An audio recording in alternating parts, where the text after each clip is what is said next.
Hey, welcome back to another episode. Today we're talking about how to grow into the best version of yourself. Now, if you're new here, my name is maviselias and this is the Shoot Your Shot gang. This is where we come together to make sure that we grow into the best, most authentic versions of ourselves, because as we show up in the world shooting our shot, we're going to have to overcome some things, okay? We're going to have to overcome imposter syndrome. We're going to have to get to a place where we believe in ourselves so firmly that whatever opportunity is laid before us, we believe ourselves adequate enough to be able to shoot our shot. So if you are in the process of either becoming the best version of yourself, or you're at the place where you feel like, girl, I got it, but it would be nice to hear some tips and tricks, then this is the place that you should be. You're at the right place. So grab yourself some water, a cup of coffee, whatever it is you need to enjoy this video, and let's get straight into it.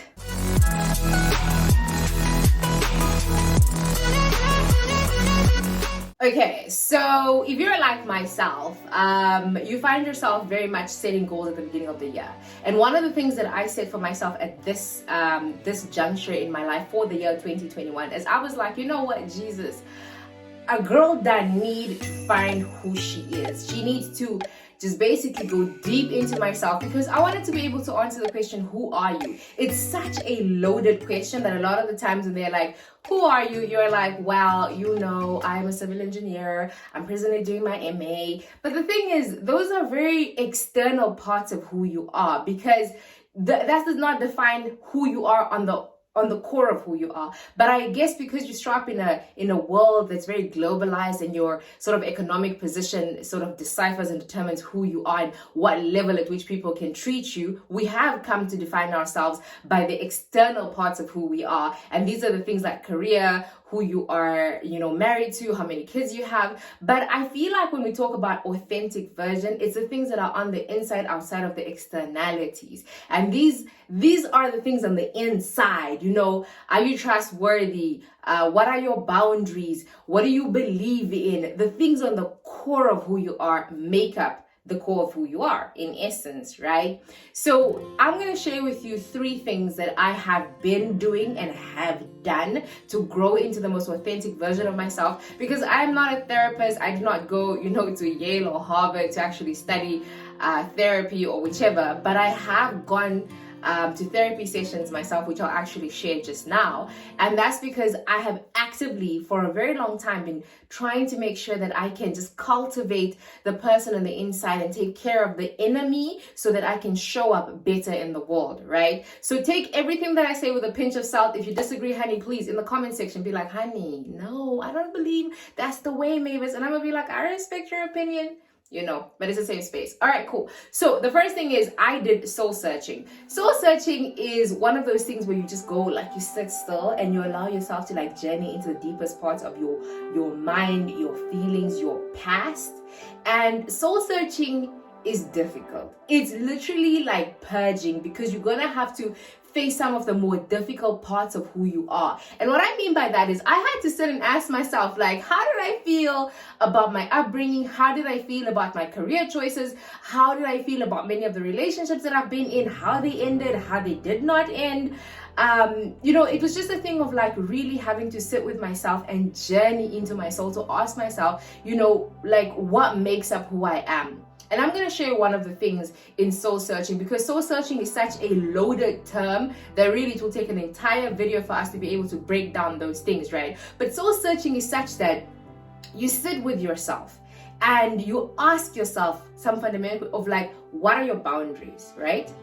Boundaries are what are the things that you will tolerate and not tolerate. How do you respect other people's boundaries? And we need to do a whole entire video about boundaries, because I found that the reason I had such loose boundaries is because I did not know how to respect other people's boundaries. And such that, let's say somebody's got a time boundary. A time boundary is where you do not like it when people are late. People should never show up late for anything that you invite them to, because it actually genuinely upsets you. But that's because you've got a time boundary. You don't like it when people disrespect your time, and it is a boundary. So a lot of the times when people disrespect other people's boundaries, because they themselves have got loose boundaries. So because I discovered I had loose boundaries, I often would disrespect other people's boundaries because I didn't understand the concept of what a boundary is. And even worse then is when you don't understand boundaries, is that when the person sets their boundary and says, Mavis, I don't like it when you're late. you would get defensive. You would even go as far as asking, I mean, what's the big deal? But that's because you have loose boundaries in yourself. So you know how they say you show up in other people's lives the way you show up in your own life, that you're a reflection of what it is you feel on the inside. So when you show up in the world, not understanding people's boundaries, oftentimes you yourself got loose boundaries. So soul searching is, for example, finding what your boundaries are. I also went to go do a lot of ego work, and ego work is where you learn what your ego is and how egotistical you are, so that when people are speaking to you, do you genuinely listen to hear? Or is it such that whenever people are speaking to you, you don't want to hear it because your ego is so much bigger than the situation? And so ego work is literally being able to hold yourself firm when people either criticize you, and be able to hear and listen, and not just those things where you're very easy to rebut and be like, no, you're wrong and here's why I'm right, but really being able to sit still and be critiqued. But positive criticism, or constructive criticism rather is the word, to be able to make sure that people are not just criticizing for the sake of breaking you down, but actually critiquing so that you can build and become a better person. So soul searching is very, very much a personal journey, because somebody else might want to start an ego work, another person might want to start elsewhere. But for me personally, it was sitting with myself and asking myself core questions. Who are you? What do you stand for? What do you like? What do you not like? Etc. The second thing I did is, the one was just so loaded, but don't worry about it. We're gonna do boundary videos. We're gonna actually talk about these very nitty-gritty things individually later on, but I'm giving you a very holistic overview of the things that I did to grow into the best version of myself. The second thing is, and pardon me for looking down, I've got notes here, is vulnerability.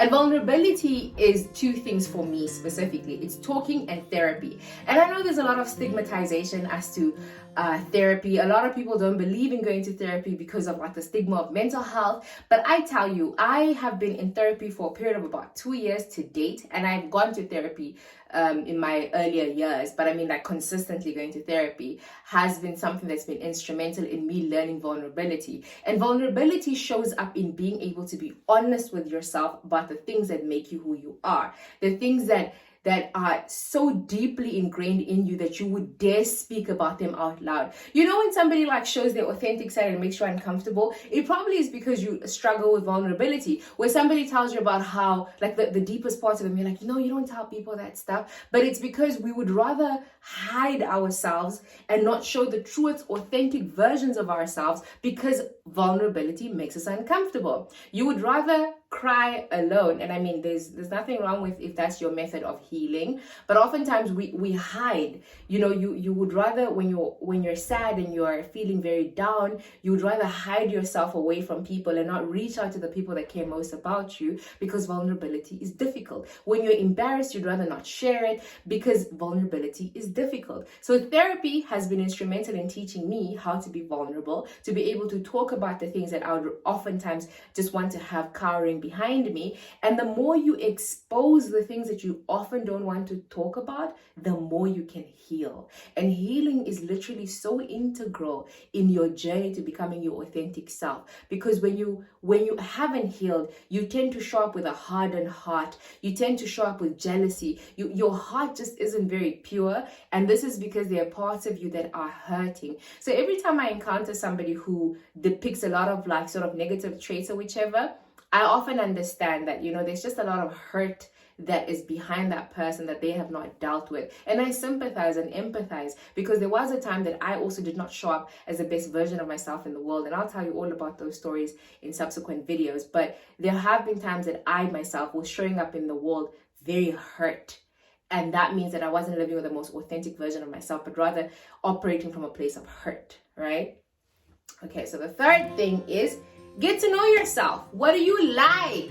And this very much goes to the first point, but it's a bit more separated, because this is really romancing yourself. It's, the way that you want your partner to show up for you. You want to be loved on, you want gifts, you want validation, you want words of affirmation, you want them to spend time with you. All those things that you want in love, you now give them to yourself. If you like to be treated, you treat yourself.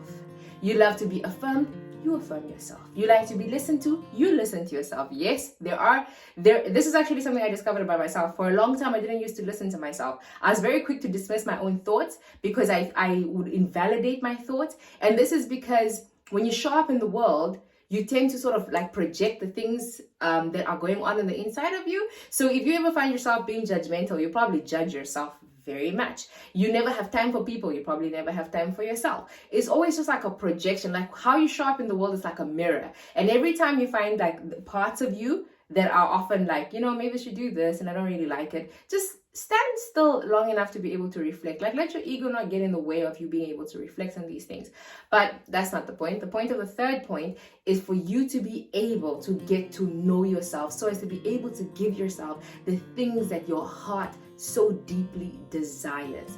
Spending time with yourself is very important. Being able to stand still, and I don't mean spending time with yourself because you just went to go and go shower for you to head out, or because you're at home but you're really just going to go take a nap. I mean like actively like baking because you love good food, taking yourself out on a date because you love dates, journaling so that you can actually like get to know like what's going on the inside of you, standing still to be able to ask, Mavis, how do you feel today? Just giving yourself every single thing that you want your friends to give you, your family to give you, your loved ones to give you, because it starts with you. And this has been literally like, I remember I used to blog about this for years, and only like as I continuously practiced it did I start to see the depth of what I was saying, because there's literally not much, I mean there is a lot, but not much that people can give me that I can't give myself.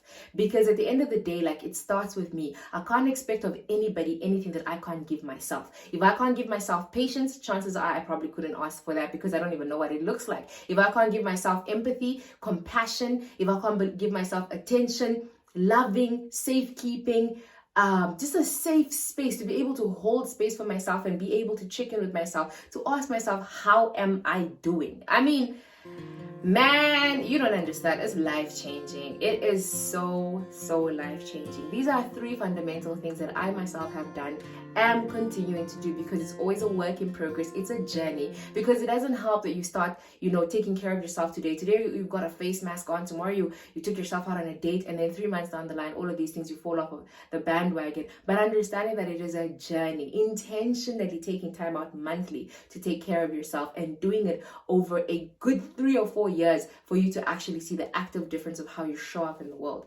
But nonetheless, those are the 3 tips that I am giving you today. And as far as how to grow into the best version of yourself, it's a journey. There's so much to do. And if you could take 3 things that you will start with from this video, because I shared so much, but I find that like giving you a holistic overview allows you to choose where you would like to start, because it is a lot of work. Like when we go into conversations about healing, oh honey,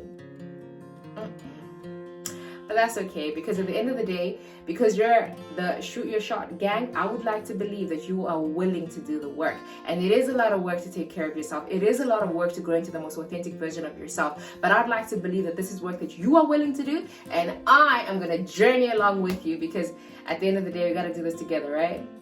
Right? But thank you so much for watching. Feel free to leave some comments down below. Let me know what you're thinking. Let me know what you agree with, what you disagree with. Tell me where you're at. Tell me what you're going to start with. Give me 3 things that you're going to start with that you would like to work on. And also what I'm going to do down below is I'm going to link some of the material that I read during my time of sort of growing into the most authentic version of myself. I'll link some blogs that I've written, and also some material that I have read from psychologists, so you can see that what I'm talking about is actually fact-based and not just opinion-based. So thank you so much for watching. Come back next time. Have yourself a lovely day, evening, wherever it is you're at this moment. Thank you so much for watching.